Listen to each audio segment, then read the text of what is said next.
What is up, everybody, and welcome to FLW Videos. In today's episode, we're going to be doing a pre-dive for 2 Generation 8 legendary Pokemon that are actually going to be released into Pokemon Go later on this month.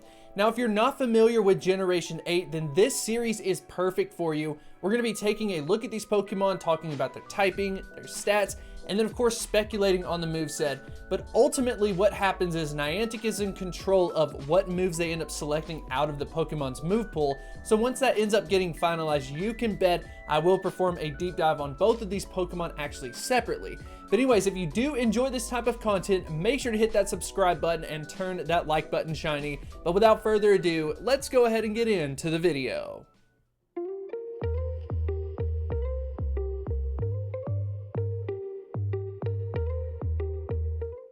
So the first thing that we need to address are the pictures in the thumbnail. So you may have noticed that we've got 2 different sprites being put on both of these Pokemon, and that's because they have 2 different variants. Now for Pokemon Go at the end of August, we're actually going to only see 1 out of the 2 forms, but later on at some point in time, we will see the second variant, and I figured it would make a lot of sense to also talk about these Pokemon in this pre-dive, because it could end up dictating what you do with these Pokemon, potentially saving up candy, for example, for when the second variants come out. And there's a lot of major potential out of these Pokemon, so I want to mention that. Make sure you stick around that. And of course, we're going to learn about these Pokemon and dive in a little bit more deeply. So let's go ahead and take a look at Zacian first. So we've got the form referred to as the Hero of Many Battles, and then of course Zamazenta is going to have a Hero of Many Battles form as well. And we're going to go ahead and dive into Zacian first. So Zacian is a pure fairy type Pokemon, and as far as the stats are concerned, we've got an overall ranking of 39th in Pokemon Go, so very impressive. And the way that this Pokemon is able to do it is through the attack stat as well as the defense stat, both being ranked very high. Technically, the defense stat is ranked a little bit higher, and when you take a look at that attack stat of 254, you may be thinking that that is underwhelming, but something that you have to keep in mind is because it is a fairy type Pokemon, you really don't see very many fairy type Pokemon that are more attack oriented. So keeping that into consideration, that's referred to as the relativity compared to those other fairy types. So of course we end up adding this on to this pre-dive and deep dive series where we take a look at the relative rank of this Pokemon. So out of 45 fairy type Pokemon, we can see that the overall ranking of Zacian is 2nd overall, so very impressive. And the attack stat is shining in at that 4th position. Defense stat not too far behind in at that 6th. So it's looking like Zacian has some potential as far as these stats are concerned. But of course, the moveset could kind of dictate how it ends up reaching that full potential. Like how much of that potential do we end up kind of realizing? And we will be speculating about that once we end up covering all of the stats. So let's go ahead and dive into the second Pokemon that's going to be released, and that's Zamazenta, and taking a look at the Hero of Many Battles form. So beforehand, we talked about Zacian. Well, we actually have the exact same set of stats overall, so I'm not going to talk about that in particular for Zamazenta, but instead talking about the relative stat rank, because Zamazenta, instead of it being a fairy type, is a fighting type Pokemon. So relative to those fighters, out of 56 fighting type Pokemon in Pokemon Go, we can see that it has an overall ranking of 6. So it's a little bit lower than Zacian, but at the same time though, it is going to be a highly anticipated Pokemon. Now the leading stat for this Pokemon is the defense stat at 236, and the attack stat is ranked at 11th with an attack stat of 254. But if you think about it, that is actually okay, because most fighters end up acting a lot like glass cannons because they're very attack oriented.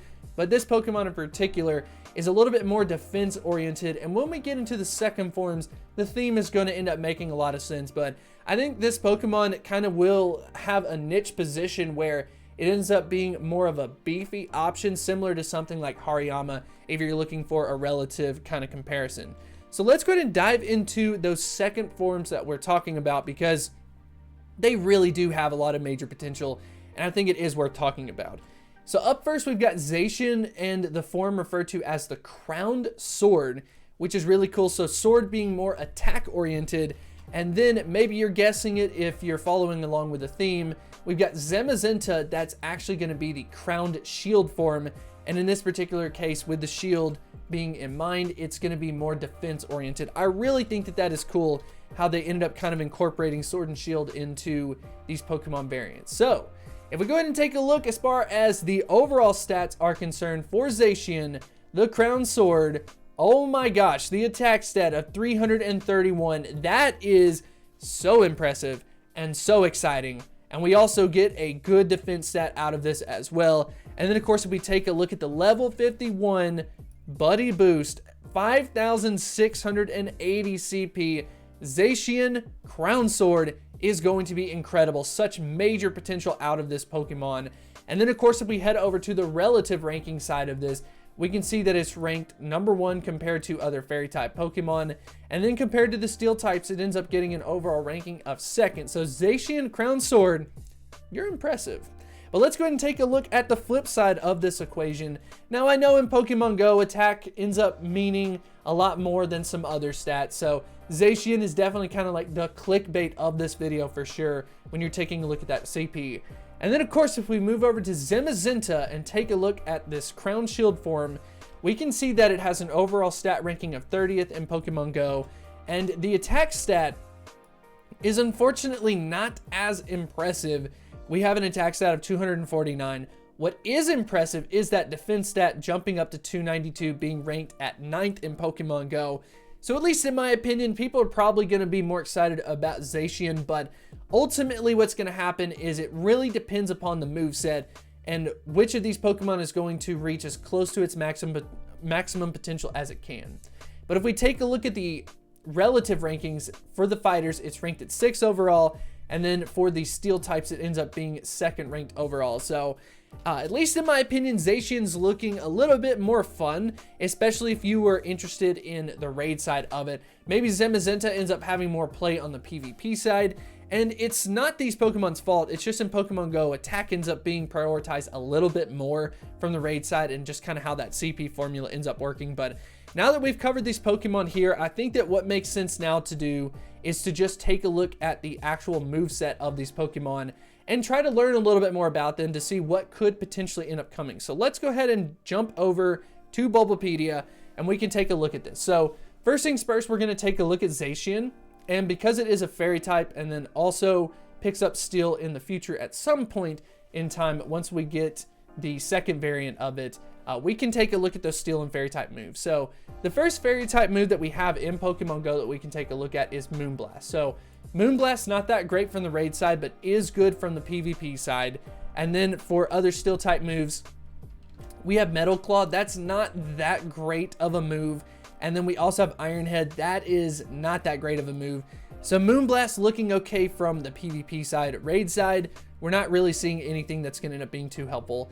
And then of course we can go ahead and go down to the TM section, taking a look out for those steel type moves as well as the fairy type moves. But to be honest, we're not really seeing that much. We see a move like Iron Tail here, and then we end up seeing the move Play Rough. So Play Rough is good from the raid side. So we've got some positive information going on when we take a look at Zacian. But as far as quick moves are concerned, I'm not really seeing too much going on that's going to make this Pokemon relevant from the fairy typing. There's just not a lot of fairy type moves as far as the actual move pool is concerned for this Pokemon. So definitely let me know what you think about it when we take a look at the moveset. Do you still think that Zacian is going to be able to perform well in Pokemon Go? I've got a bad feeling it's going to be one of those Pokemon that has some decent charge moves, but it isn't going to have a quick move that ends up making a lot of sense just due to the limited move pool. But I would love to know what you think about that in the comment section. So then of course we can go ahead and take a look at Zamazenta. It's actually going to have a little bit different results because we will see quite a few moves that are in Pokemon Go or not in Pokemon Go. So for example, we've got Metal Burst here. Once it ends up picking up its steel typing, we don't see that in Pokemon Go. We got Metal Claw. That's okay. We've got Iron Defense. Don't think that's not in Pokemon Go. Iron Head, not that great of a move. And then if we scroll down, we can see Close Combat. It's probably going to end up getting Close Combat. Let's be realistic here, and that's not an ideal move from the raid side or the PvP side. So crossing our fingers on that. And then of course, if we go ahead and scroll down and take a look at the TM pool, we can see that there are a couple of fighting type moves, but we've got a move like Revenge that's not added in to Pokemon Go, so that could be something interesting to kind of take a look at. We also have the move reversal. If we go ahead and scroll down a little bit more, not added into Pokemon Go as of yet, so it would be kind of cool to see some new moves being added in. Beforehand, we talked about the move Close Combat, and then of course we got Focus Blast here. Oh, that's not that great of a move either. So in this particular case, we're really not seeing much going on with those Steel type moves, not much going on with those Fighting type moves, unless we end up seeing the new moves being added in. And Pokemon Go, Niantic could very well end up doing that with these Pokemon, at least in my opinion. There is some potential with these Pokemon, but for the most part, the biggest set of potential is centered around new moves in this case. But the limited move pool could end up holding these Pokemon back. But as always, I would love to know what you think about this in the comment section below. Are you excited about these Generation 8 Pokemon being added into Pokemon Go? Which one is your favorite? Which one would you rate harder out of the two? Definitely let me know in the comments section below. But I actually want to end this video by saying thank you so much to the members on YouTube and the supporters on Patreon. They are members of the exclusive Discord server where we talk about Pokemon Go, we coordinate for raids. So if you're interested in supporting the channel and connecting with other Pokemon Go players, make sure to check out the Patreon link in the description below, and I will see you next time.